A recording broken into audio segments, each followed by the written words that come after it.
Chris Evans, Demi Lovato, and Jim Carrey.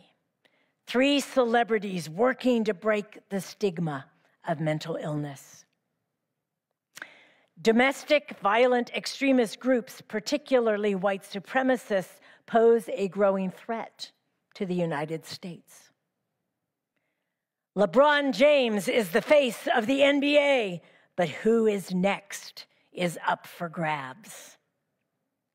These 3 cultural assertions are actual headlines that appeared in various media the past 12 months.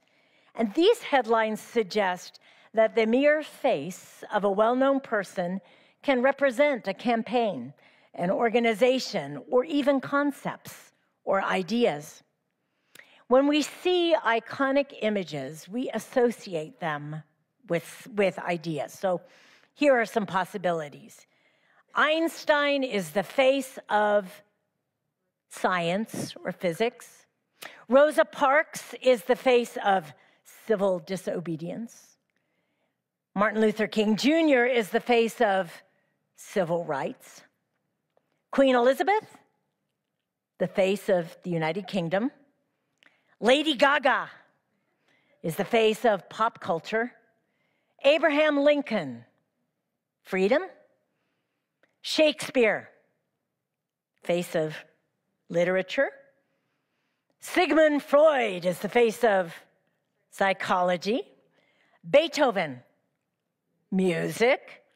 Elvis, rock and roll. I'm sure we can think of a whole lot more, like Moses. Moses is the face of the law. And anyone else from our reading today? Elijah. Yes, Elijah is the face of the prophets. So if we saw Elvis in a room talking to Einstein, we might say rock and roll meets science. Or if we saw Freud chatting with Lady Gaga, we might say psychology trying to understand pop culture. If we saw Moses chatting with Elijah, we might say the law and the prophets compare notes. And if both of them were talking to Jesus, we might say the law and the prophets listen to the gospel. So today we travel to the mountaintop where Peter, John, and James are witnesses to a divine unveiling, as it were.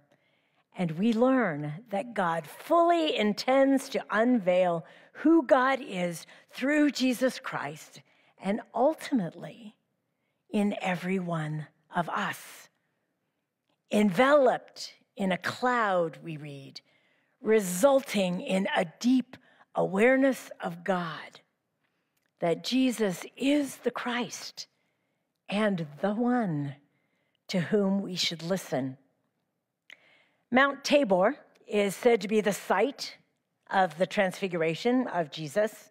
And on the one hand, it's like a mountain like any other in the land of that kind of landscape, in that section of the world. It's a diverse topography marked by hills and valleys and fertile plains and arid desert, mountains and wilderness. And on the other hand, Mount Tabor is extraordinary. And then you remember that such is their very nature. Mountains, that is.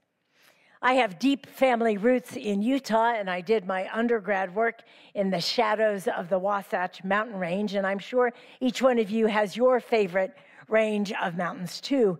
But talk about mountains. I had Mount Timpanogos and all the legends around that, and Mount Nebo and Provo Peak, and they were regal. Often they were snow-capped. And then, as many of you know, Reverend Susan and I hiked the Sierra Nevada mountains in California on 2 separate backpacking trips.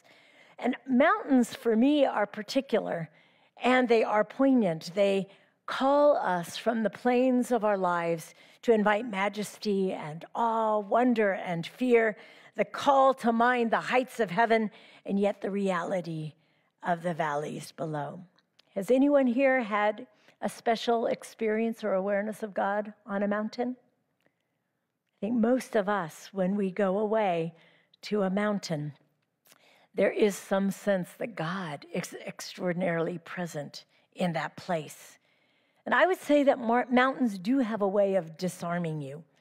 There are those who choose to conquer certain mountains. Maybe it's an item on their bucket list, like climbing Mount Everest.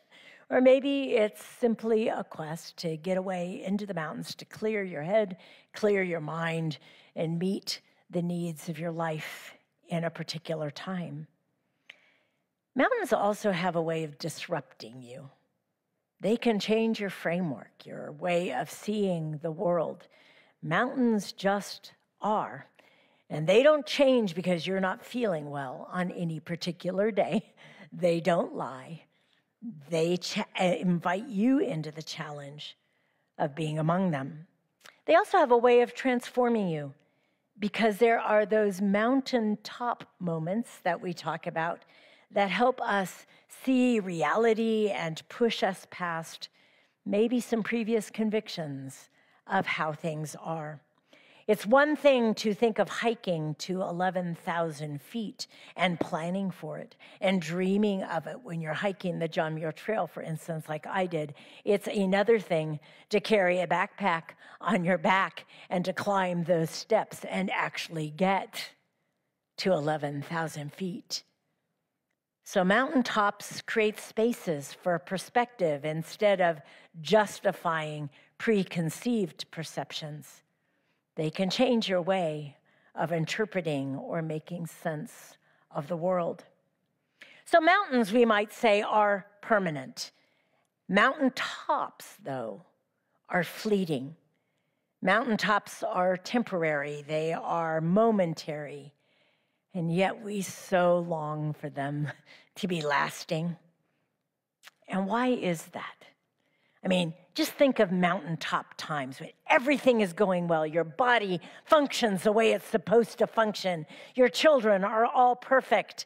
Your parents don't give you a hard time. Life is just good. Why wouldn't we want to stay up there on the mountaintops? None of us are strangers to that longing. We almost always want the mountaintops to last, to make a difference, to mean something. And why is that?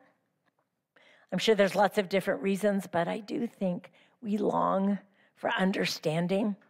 We long for a viewpoint that others do not have. We long for perspective that results in the very true possibility that we can make sense of the world, not only for ourselves, but for those who frequent our lives, who visit our homes and schools and offices, with whom we accompany on moments of life that are truly more complicated than we have ever imagined. We long for mountaintops, and we need them. But what we find in Luke's Transfiguration account is that the radical revelation of a mountaintop experience is that it is then interrupted by the urgency of reality. Because the story of this particular and wonderful unveiling is immediately followed by a ministry crisis happening below in the valley at the base of the mountain, which Jesus and his 3 disciples discover as they head down the hill. So Luke reminds us that our proclamation of the good news will elicit real need. When we let people know we are here for them, people will respond to that. And are we ready for it? Are we ready to embody that? You see, there's a whole lot of terrain between hills and valleys, mountaintop experiences, and the trenches of real life, the highs and lows of human existence. Yet, we do know that there on that mountaintop, at that particular moment in time, we discover a revelation of Jesus, a revelation of who Jesus is, a revelation of relationship, and of expectation. But friends, the transfiguration of Jesus has to be a moment of revelation that then extends and exists beyond that particular mountaintop experience. Otherwise, it will only justify glory and power and privilege. It's true, and I am so grateful that God has chosen to reveal God's self in ways that are breathtaking and miraculous and wonderful. And why might we need that? Could it be that we have a tendency to tame God? To think that God will adjust to our many needs, that God will conform to our ideas and ideals?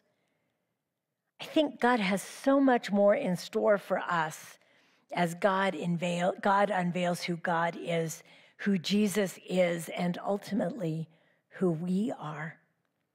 So this glory and radiance of Jesus on the Mount of Transfiguration is just a glimpse of the glory of God. And I don't know about you, but every time this story is read to me and I put myself in that situation, that there's just a normal day and all of a sudden it gets brighter and brighter and Jesus is in these dazzling white clothes and the cloud envelops me. And there I am somehow deeply, deeply aware of God in a way I've never been before. Peter and the disciples could scarcely bear to look at it. Someday we're going to live full time in the presence of God, and maybe we'll get used to that. But in the meantime, we need to reaffirm that the veil has been lifted for us. And lifting the veil results in transformation or transfiguration, even for us.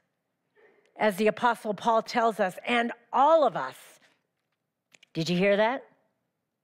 All of us, with unveiled faces, seeing the glory of God as they're reflected in a mirror, are being transformed. That word transformed in Greek suggests a complete metamorphosis. We're new creations in Christ, Paul says, that we have undergone an actual morphological change. We are indeed new creatures in Christ. And as newly transformed, remorphed, and unveiled Christians, of course we continue to live with a common sense, with due respect and obedience to the moral laws of God and our faith. But we discover that we don't do so anymore from obligation, but because now it's just what we do. It's who we are. It's how we roll. And that understanding, that unveiling of the light of Christ has been our gift, this Epiphany. And it's in the context of this new unveiled reality that we can now continue our ministry. As Paul writes, we do not lose heart. Let me say that again. We do not lose heart. How easy it has been over the last 24 months to lose heart. Our way of life has been radically altered. Some whom we have loved have died because of this horrible pandemic. Others have died from natural causes, but we haven't been able to celebrate their lives or to even mourn their deaths with friends and families. Today we see war breaking out across the ocean, but we do not lose heart. We have adjusted the ways that we have done church, but we do not lose heart. We continue to work in the vineyard of the Lord as those who have been unveiled, and we see in a mirror as we gaze into the eyes and hearts of one another the amazing glory of God. You know, all along through this series, we've been sharing ideas about how we can be helped to be awakened to the glory of God. And you might say that spiritually as well as physically, we are what we eat, what we consume. And our contemporary society feeds us a constant diet of that which is secular. So we have to put forth special effort to find the food which will nourish these deepest hungers in our lives. Part of that secret, friends, is frequent attendance in a house of worship or worshiping online, depending on where our needs are for the presence of God and community. That's not a commercial. It's simply a statement of a well-known fact. When we're bombarded all week long by voices that dull our sensitivity to God and to the eternal, we desperately need to take advantage of that special time each week where we can gather together and concentrate on hearing another voice. But Sunday worship is not enough. So we look together at that acronym BELLS, a way to establish patterns of daily renewal. Because we need the lift day after day that comes through reading the Bible and through other devotional and inspirational books and podcasts, magazines. Equally, we need the special strength that comes through those friends with whom we can share both our faith and our struggles. And I could wish for no better gift for you and for me than that we are blessed with special friends who are willing to talk faith. I know that those of us who have participated in the religion and science conversation throughout Epiphany have truly learned to talk faith with each other. We have answered, I don't know that we've answered anything, but we have contemplated really hard questions together and have been able to talk about things that we normally don't talk about in our life of faith. So such persons, they can sometimes do things for us which not even the most inspirational speaker or book or podcast can possibly do. And as we continue to discover ways that God is unveiled in our lives, let's remember that God is totally on our side in this quest. We were built for faith, so to speak. It's our native air, and it functions best when we breathe it in great gulps. We were never meant to be one-dimensional creatures who live only by perception of human reason and physical experience. We sort of need to be shaken, fully awake, as Peter, James, and John were, so that we too can see the glory of God. So I invite you to continue to seek God in holy expectation. You may not have a moment on a Mount of Transfiguration with Moses and Elijah and Jesus, but on your own little mountain, or in your home, or in your automobile, you can be with God.